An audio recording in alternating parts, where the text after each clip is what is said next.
Bonjour, je suis ravie de vous retrouver dans ce troisième épisode de Good Morning 3D, une émission proposée par 3D Native. Je vous propose cette fois-ci de revenir sur le rôle de la fabrication additive dans la relance industrielle. Notre émission du jour s'intitule « La fabrication additive à l'heure de la réindustrialisation ».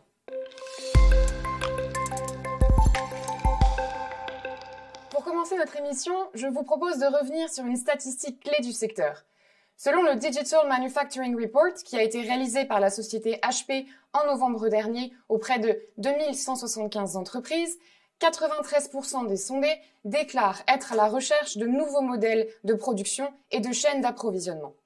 Pour 69% d'entre eux, la fabrication additive apparaît comme une alternative viable à la fabrication traditionnelle. On voit ici qu'il y a un changement de mentalité qui s'opère chez les entreprises qui cherchent à être plus agiles. Et justement, pour parler des nouveaux usages de la fabrication additive, je vous propose d'accueillir Thierry Rénat, qui est professeur de management de l'innovation à l'École Polytechnique.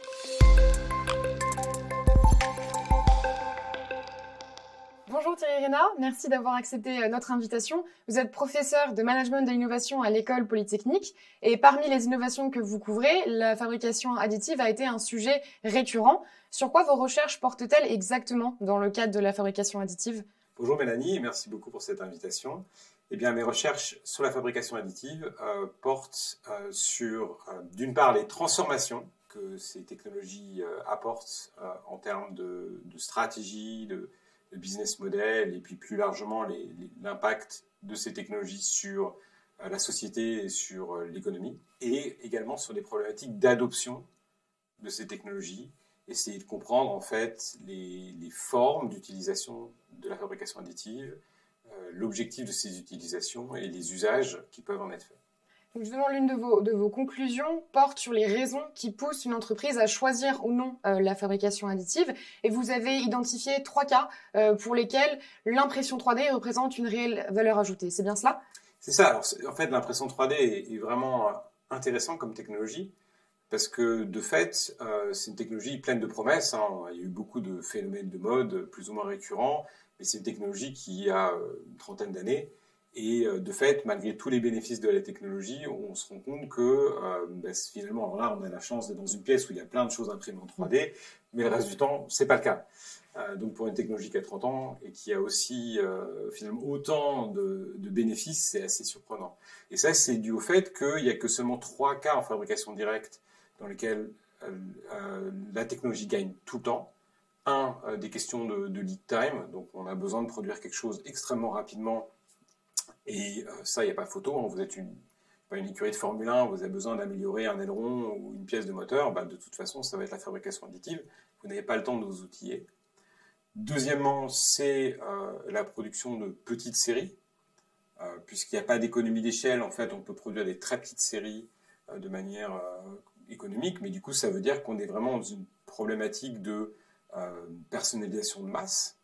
Et là, pour le coup, il y a des cas où ça a vraiment de l'importance, typiquement le domaine médical, où là, on voit bien pourquoi est-ce qu'on voudrait avoir des prothèses qui soient personnalisées, mais d'autres cas, en règle générale, où ça l'est moins. Et puis, le troisième cas où la technologie a très clairement un avantage, c'est sur tout ce qui est complexité, donc le fait qu'on puisse, comme ceci, créer des pièces qui soient très complexes en interne, avec des structures internes très complexes, avec des treillis. Et ça, pour l'instant, essentiellement, ça a été de manière à gagner en résistance par rapport au poids. Donc, de faire des pièces qui, étant vides à l'intérieur, de fait, sont tout aussi résistantes, mais pèsent moins. Très bien, merci beaucoup Thierry. Pour revenir un peu sur vos sujets d'actualité, vous êtes en train de développer une nouvelle chaire à l'École Polytechnique qui s'appelle Technology for Change.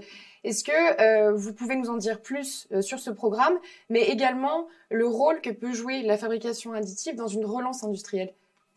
Alors merci, c'est une très bonne question. Donc en fait, cette chaire va se lancer au mois de septembre. C'est un programme de 5 ans à l'échelle de l'Institut Polytechnique de Paris. Et donc, nous, on voulait vraiment faire un lien entre technologie et impact environnemental et social. Donc, ce projet est né à l'initiative des élèves et d'anciens qui voulaient donner plus de sens à ce qu'ils faisaient, à ce qu'ils étudiaient notamment au sein des écoles de l'Institut Polytechnique de Paris. Mais avec cette idée que on a trop mis la technologie en accusation, en disant que la technologie elle-même était mauvaise, qu'il fallait la rendre good, que la technologie c'était une dépense de ressources, alors qu'on voit bien que le problème c'est pas la technologie, c'est la manière dont on l'utilise. Et par rapport au grand challenge auquel l'humanité fait face à l'heure actuelle, on voit bien que justement la technologie peut être une solution. On a quand même une grande partie de la population mondiale qui n'a pas accès aux technologies les plus basiques. Et la fabrication additive, pour le coup, est vraiment une technologie intéressante, puisque l'idée qu'on puisse fabriquer tout à la demande sans faire des stocks qui seraient utilisés ou pas utilisés, le fait qu'on puisse faire des objets qui soient vraiment personnalisés, donc on est sûr qu'ils vont être adaptés à l'utilisation. Du coup, vu qu'ils sont adaptés à la situation, ça veut dire que aussi écologiquement, énergétiquement, ils peuvent être plus économiques, puisque du coup, on ne va pas essayer d'utiliser le même type de véhicule ou le même type de bâtiment, par exemple, partout dans le monde. On va vraiment pouvoir s'adapter à la situation locale. Et enfin, il y a cette idée qu'à l'heure actuelle, on est vraiment sur un mode product in, trash out. Donc, on fait venir des produits en général de la même partie du monde qu'on fait voyager à travers le monde pour les amener dans des pays développés qui vont les utiliser et ensuite vont faire voyager leurs produits, souvent pas recyclés, dans des zones du monde où là ils vont s'empiler, être très peu recyclés. Alors que finalement la promesse de l'impression 3D, c'est de dire on va faire du data in, data out, c'est-à-dire qu'on fait venir les données, on produit localement, on recycle. Et ce qu'on échange en fait mondialement, ce sont finalement des matières premières et des données qui nous permettent de faire des produits innovants. Et du coup, avant de passer à notre prochaine rubrique, moi j'aimerais savoir quelle est la démarche finalement pour une entreprise qui veut faire le choix de la fabrication additive ou non. Est-ce qu'il y a un protocole, un schéma à suivre? Est-ce que c'est du cas par cas? Je pense que ce qui est vraiment important, je pense que c'est important de se familiariser avec la technologie. Je pense que la plupart des échecs qu'on voit, c'est des entreprises qui ont pris la fabrication additive, l'impression 3D, et se sont dit, on va faire la même chose, grosso modo, mais différemment. Et ça, c'est vrai que très souvent, essayer de reproduire ce qu'on faisait à l'identique avec de l'impression 3D, ça n'a pas beaucoup de sens économiquement. Donc, il faut être capable de comprendre vraiment intrinsèquement quels bénéfices la technologie peut apporter. Donc ça peut être vraiment plutôt d'une manière techno-push, c'est-à-dire on pense comment est-ce qu'on va reconfigurer, comment est-ce qu'on va se préparer à l'avenir, mais ça peut être aussi, je dirais à l'inverse, c'est-à-dire de regarder les produits qu'on fait, qui sont des produits standards, qu'on va continuer à faire, et regarder en quoi finalement la fabrication additive pourrait permettre de compléter l'offre existante. L'idée, c'est vraiment de monter en compétences. C'est très compliqué du jour au lendemain d'acquérir toutes les compétences. Voilà, c'est une manière vraiment différente, c'est des process différents, c'est une manière de penser qui est vraiment différente. Et du coup, je pense qu'il faut y aller petit à petit. Mais du coup, ça veut dire que y aller petit à petit, c'est aussi considérer différents types d'usages.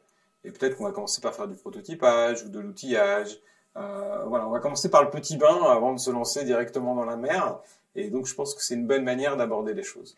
Merci beaucoup Thierry pour ces pistes de réflexion. Je vous propose justement d'accueillir une start-up qui a fait le choix de l'impression 3D et de découvrir les nouveaux usages des technologies 3D.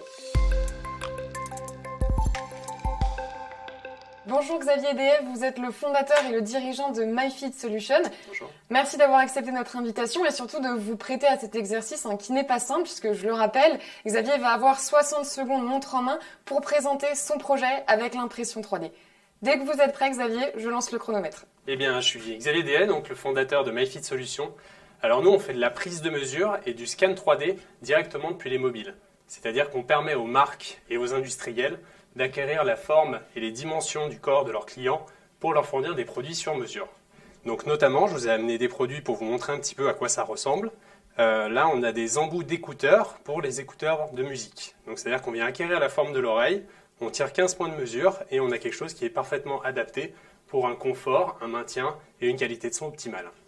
Un autre type de produit que l'on développe pour Alvis Audio, qui est un de nos clients, c'est une protection auditive, donc un EPI, équipement de protection individuelle, pour amener justement un confort en environnement bruyant et directement toujours à partir de ce même process, c'est-à-dire on vient scanner directement la morphologie depuis le téléphone avec une chaîne digitale jusqu'à l'impression 3D des produits parfaitement adaptés à la mesure du client. Merci Xavier pour ce pitch. Je vous propose qu'on vous pose quelques questions avec Thierry. Alors pour faire le lien avec notre sujet du jour, on a bien compris que vous avez un produit qui est 100% made in France. Est-ce que justement votre volonté de fabriquer localement vous a poussé à choisir l'impression 3D? Est-ce que vous auriez pu fabriquer votre produit autrement? Oui, on avait une forte volonté de créer un produit français, et on design à Lyon et on voulait vraiment imprimer en France nos produits. Mais de facto, en fait, comme on fait des produits sur mesure et à la demande, donc qui sont directement pris sur les mesures du client et imprimés en 3D basés sur ces informations-là, on était obligé dans tous les cas d'utiliser l'impression 3D, donc elle s'est imposée de facto. Moi j'avais une question en fait, donc c'est très intéressant ce que vous êtes capable de faire en fait avec un smartphone standard, donc ce qui normalement demanderait quand même, j'imagine, de mettre de la mousse dans les oreilles ou des choses quand même beaucoup plus compliquées. Quels sont vos projets en fait par rapport à cette technologie qui combine du coup scan 3D et impression 3D au-delà de ces aspects auditifs, comment est-ce que vous comptez développer ces activités? Est-ce que vous avez d'autres types d'applications de marché en vue? Comme vous l'avez dit, en fait, il y a les prises traditionnelles, notamment sur l'audio avec de la mousse, etc. Donc là, on vient changer un petit peu les choses puisqu'on le fait directement depuis un smartphone et on le fait directement à distance, donc des expériences en e-commerce possibles. Mais on travaille également sur d'autres types d'applications, notamment qui sont que logicielles, là, pour aller scanner des éléments du corps humain et pouvoir recommander des tailles de produits standards. Donc ça, c'est une première partie de nos activités. Mais la deuxième, c'est également de prendre d'autres parties du corps humain, pas forcément qui seraient basées sur des moules, mais comme le visage, notamment pour des applications de santé ou d'autres types d'applications de ce type-là qui viennent prendre d'autres parties du corps humain, ou même les objets. On a commencé aussi pour faire de la collaboration 3D à distance. Merci Xavier et justement bonne continuation pour tous vos beaux projets. Je vous propose de retrouver tous ces projets sur le site internet de MyFit Solutions qui s'affiche à l'écran. Sans plus attendre, passons à la rubrique de notre partenaire.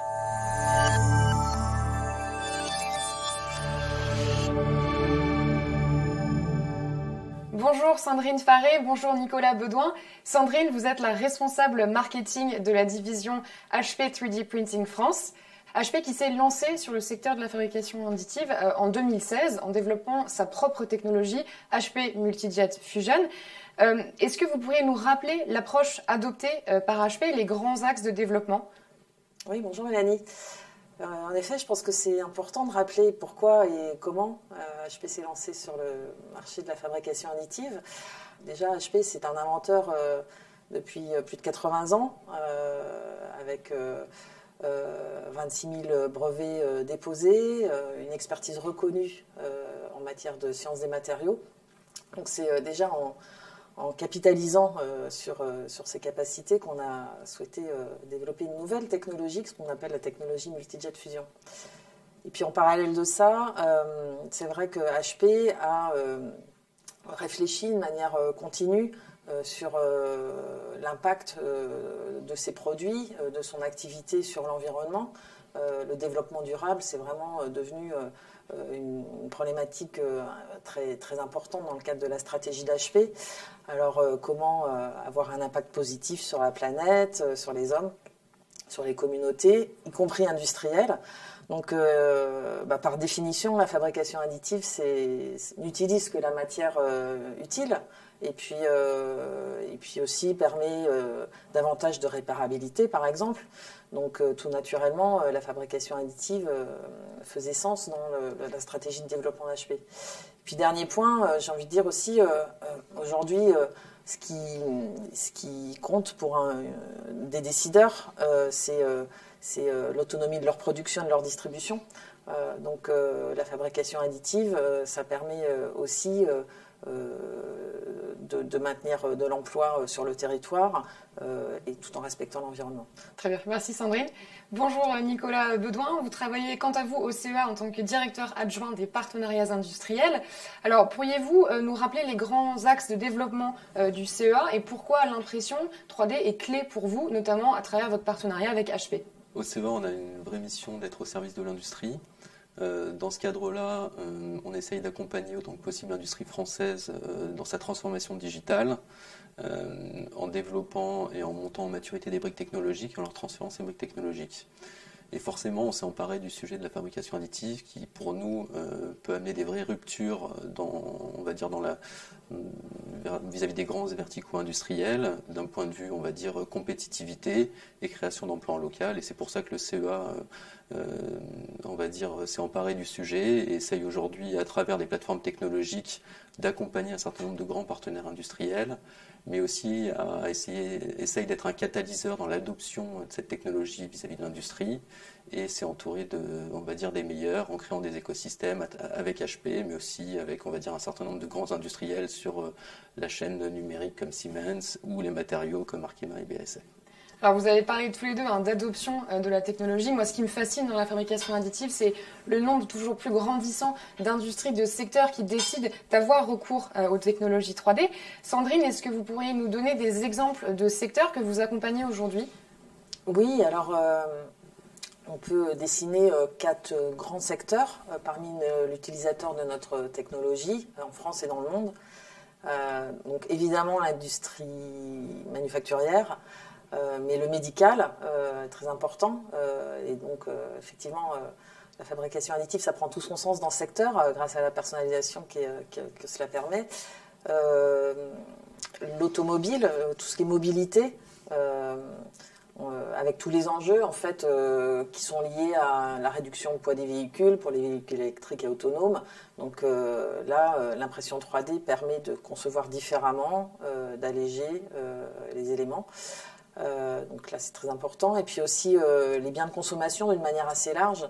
Je pourrais citer Decathlon, par exemple, en France, qui a intégré l'impression 3D à tous les cycles de vie à toutes les étapes du cycle de vie de ses produits, depuis le prototypage jusqu'à la réparation et le SAV avec les pièces de rechange, en passant par l'outillage. Et vous, Nicolas, tout à l'heure, vous parliez justement du travail que vous faites avec des partenaires industriels aujourd'hui. Vous travaillez sur des projets en lien avec l'impression 3D. Sur quels enjeux travaillez-vous avec eux pour faciliter l'adoption de la fabrication additive ? Donc, bien entendu, on travaille sur les grands verticaux. Après, aujourd'hui, vous n'avez pas forcément la même maturité sur ces verticaux, donc on peut vraiment avoir, on va dire, en premier niveau, accompagner les gens pour leur faire prendre conscience du potentiel, réaliser des premières preuves de concept, retravailler sur le design au niveau du système, pour justement montrer, on va dire, matérialiser les espoirs que peuvent, on va dire, les espoirs que peuvent apporter la fabrication additive par rapport à une application donnée. Et puis il y a des secteurs qui ont des maturités bien supérieures où là on va vraiment travailler sur toute la chaîne de valeur pour aller dans des process de certification. Et là c'est principalement aujourd'hui le médical, l'aéronautique. Mais on va travailler aussi sur des choses beaucoup plus en rupture, beaucoup plus amont. Par exemple, c'est ce qu'on peut faire avec HP autour de, je sais pas, la convergence de l'électronique et de la fabrication additive, où demain on saura par exemple créer ou imprimer des fonctions électroniques en même temps qu'on crée l'objet. Et puis des nouvelles technologies en rupture. Ça veut dire qu'on travaille par exemple à la finalisation de la mise au point d'une nouvelle technologie de binder jetting avec HP qui devrait justement arriver à déplacer les points d'équilibre par rapport à la compétitivité des pièces métalliques, vraiment en comparaison, on va dire aujourd'hui, de la fonderie ou de l'usinage. Voilà.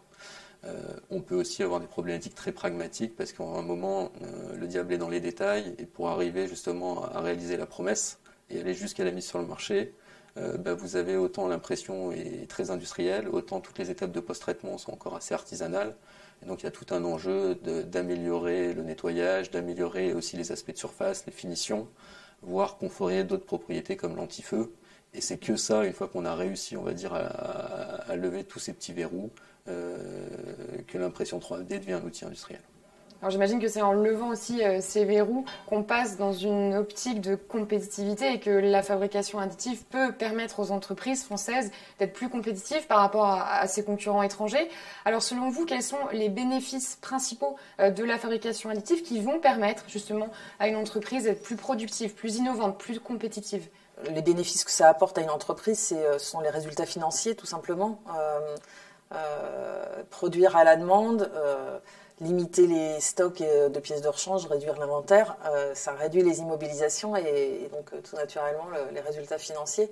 Mais si on prend un autre angle, ce qui est intéressant aussi, c'est, comme on l'a évoqué, l'impact sur l'environnement de ce type de procédé. C'est extrêmement important aussi pour la compétitivité d'une entreprise parce qu'aujourd'hui, une entreprise, elle n'est pas uniquement évaluée en fonction de ses résultats financiers, mais aussi de son engagement et de sa RSE. Donc, du coup, ça joue sur les deux axes. Nicolas, vous partagez le point de vue? Tout à fait, voilà. Donc il y a tout un enjeu, on va dire, industriel, et puis je pense demain, on va dire, de maîtrise de la consommation des matériaux, d'économie circulaire. Mais il y a aussi tout un enjeu pour moi de maîtriser ces temps de développement, de pouvoir repenser son produit, son système, et justement être maître, on va dire, de développer des nouveaux business models. Et donc ça en raccourcit. L'impression 3D apporte, on va dire, tout ce volet de capacité d'interaction très rapide pour repenser un système, le mettre sur le marché, et donc raccourcir ces temps de développement, les maîtriser, et après, bien entendu, disrupter des supply chains et produire localement au plus proche du consommateur. Merci Sandrine, merci Nicolas. Je vous propose que Thierry Reynad nous rejoigne pour poursuivre nos échanges sur la fabrication additive à l'heure de la réindustrialisation.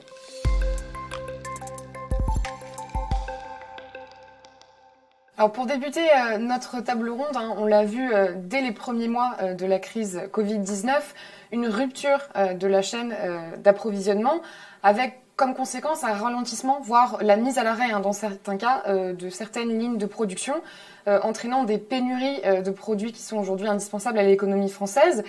Alors, selon vous, en quoi l'impression 3D peut-elle apporter une alternative au circuit d'approvisionnement traditionnel?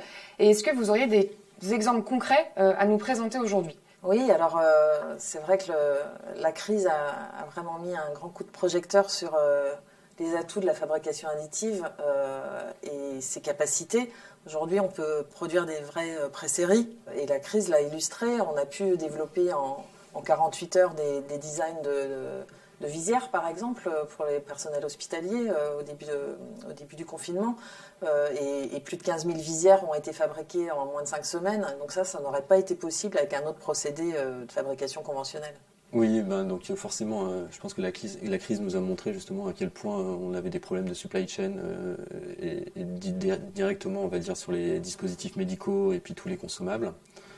Donc très rapidement, on a pris conscience des enjeux, on va dire, liés aux masques, aux visières, mais aussi aux respirateurs. Et dans ce cadre-là, je pense que la fabrication additive a montré tout son sens, à la fois pour réduire à outrance les temps de développement, mais aussi derrière pour être un outil de production. Donc nous, on a été mobilisés déjà rapidement sur des masques, avec des niveaux de protection suffisants.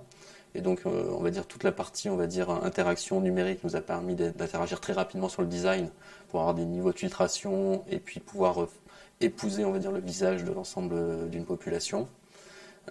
Et puis sur des respirateurs, bien entendu, on avait énormément de phases d'itération et ça nous permettait d'itérer à l'heure, voire au jour, quand sur des technologies traditionnelles comme de l'injection, il nous aurait fallu des mois. Et donc, devant, on va dire, la rupture en respirateur, ça nous a permis très rapidement de développer un prototype fonctionnel et d'aller vers l'industrialisation de solutions de respirateurs en France. Alors si on s'éloigne un peu de cette partie chaîne d'approvisionnement et crise de la Covid-19, est-ce que vous pensez que la fabrication additive, elle favorise aujourd'hui la captation des savoir-faire sur le territoire? Est-ce qu'elle vient susciter des vocations, créer de l'emploi? Nicolas, je vous vois hocher de la tête. Alors oui, pas pour tout, bien entendu.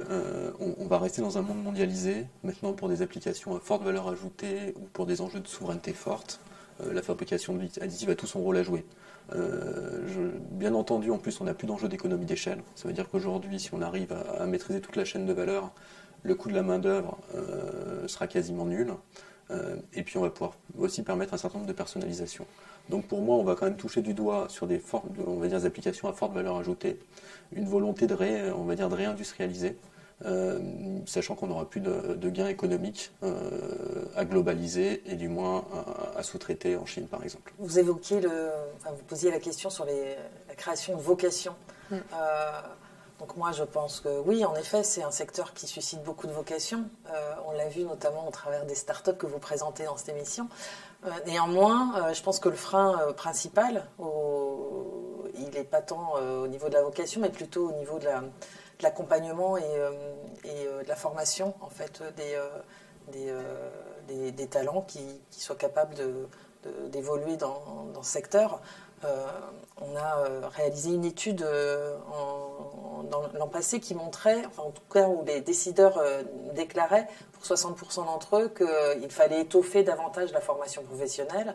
La moitié nous disait aussi qu'il fallait que le secteur industriel investisse encore davantage dans ce secteur. Donc je pense qu'il y a un vrai travail à faire, même s'il a beaucoup évolué, parce qu'il y a beaucoup plus de formations qu'auparavant. Thierry, vous qui êtes enseignant-chercheur, j'imagine que cette partie, justement, formation, susciter des vocations, c'est aussi important pour vous? Oui, tout à fait. Et d'ailleurs, je pense que justement, quand on parle de souveraineté, on se rend compte qu'il y a un peu deux niveaux. C'est-à-dire que le premier niveau est de dire on va reproduire chez nous des choses qu'on peut faire ailleurs. Et c'est un réflexe malheureusement qu'on voit beaucoup à l'heure actuelle, ces nouvelles formes cette remontée du protectionnisme. Après, il y a un concept aussi de méta-souveraineté. Et ça, c'est pas tant le fait qu'on va faire des choses tout chez nous, mais qu'on va effectivement développer des compétences et les connaissances qui vont nous permettre d'avoir au moins le choix, c'est-à-dire d'être capable de se poser la question finalement qu'est-ce qu'on fait, comment est-ce qu'on complémente l'existant, comment on va prendre des produits standards et qu'encore une fois on va développer des compléments à haute valeur ajoutée de manière à être vraiment sur de la création de valeur plutôt que en fait d'essayer de reproduire quelque chose qui est fait par ailleurs et puis du coup en supporter un coût quand même beaucoup plus élevé. Alors vous en avez un peu tous parlé de cette partie accompagnement, formation. Dans le cadre de l'industrie 4.0, comment on s'assure que les producteurs français ne soient pas laissés sur la touche quant à l'adoption de l'impression 3D? Et ben justement, je pense que c'est la réponse des écosystèmes ouverts, qui peuvent être, on va dire, au niveau national mais au niveau local, justement pour pouvoir accompagner les PME, les ETI, mais aussi réduire le risque, parce qu'il ne faut pas le sous-estimer, la fabrication additive, c'est des investissements importants quand on parle de l'industrie. Et donc, il y a un moment, on a besoin que on va dire surtout des PME et des ETI, ont besoin de dérisquer une application, former leur bureau d'études pour penser différemment, bien avant investir. Parce qu'aujourd'hui, une fois qu'on investit dans une machine de fabrication additive, on parle de plusieurs centaines de milliers d'euros. Il y a un enjeu de production, il y a un enjeu de remplir les capacités de cet équipement. Et donc, c'est vraiment toute cette phase de dérisquage amont qui peut être apportée par des écosystèmes, par des centres de recherche, par des universitaires. Et donc là, c'est vraiment notre rôle, on va dire, d'accompagnement pour aller jusqu'à la mise au point applicative et derrière qu'on laisse le partenaire, on va dire, inventer son business model et aussi, on va dire, lancer sa production, mais en étant allé jusqu'à de la certification. Oui, je pense que c'est important d'accompagner et de mettre à disposition des entrepreneurs ou des sociétés qui ne sont pas encore équipées, qui n'ont pas encore fait le pas de la transition, de mettre à disposition ces moyens de recherche, des procédés également. Il y a des initiatives qui sont intéressantes, je trouve qu'on peut citer, où on met en relation aussi, on connecte le monde de l'éducation et de l'industrie, comme Hall 32 par exemple à Clermont-Ferrand, où on peut à la fois former des jeunes, mais aussi des professionnels, les faire se rencontrer et puis répondre aux besoins de recrutement, puisque là, du coup, ils se rencontrent. Donc, sous cet aspect besoin de main-d'œuvre qualifiée, ça répond aussi à ces attentes-là, au-delà de faire le premier pas et d'être formé avant de faire l'acquisition. Je pense que c'est intéressant. La fabrication additive demande vraiment une nouvelle manière de penser la façon dont on conçoit des produits, donc à la fois en termes évidemment de la conception du produit, du design du produit, mais aussi des écosystèmes d'innovation où au niveau de la recherche et développement, eh bien, on a intérêt à s'ouvrir. Et ça, c'est quelque chose qui, du coup, ça demande, nous, typiquement, on a beaucoup de cours dans nos masters sur tout ce qui est open innovation, comment est-ce qu'on gouverne les écosystèmes d'innovation, comment est-ce qu'on insère ça dans des processus de R&D, et c'est très important. Donc il faut des compétences qui sont extrêmement techniques et pratiques, mais aussi il faut être capable de repenser la manière même dont on innove ensemble, et ça me paraît vraiment absolument fondamental. Merci Sandrine, merci Thierry, merci Nicolas, mais également merci à Xavier de la startup MyFit Solutions. Vos témoignages ont permis de lever un peu le voile sur cette question de réindustrialisation. N'hésitez pas en tout cas à partager vos commentaires sur les réseaux sociaux de 3D Native. Je vous retrouve très prochainement pour un 4e épisode de Good Morning 3D qui s'intéressera cette fois-ci à la production en masse. À très bientôt dans Good Morning 3D.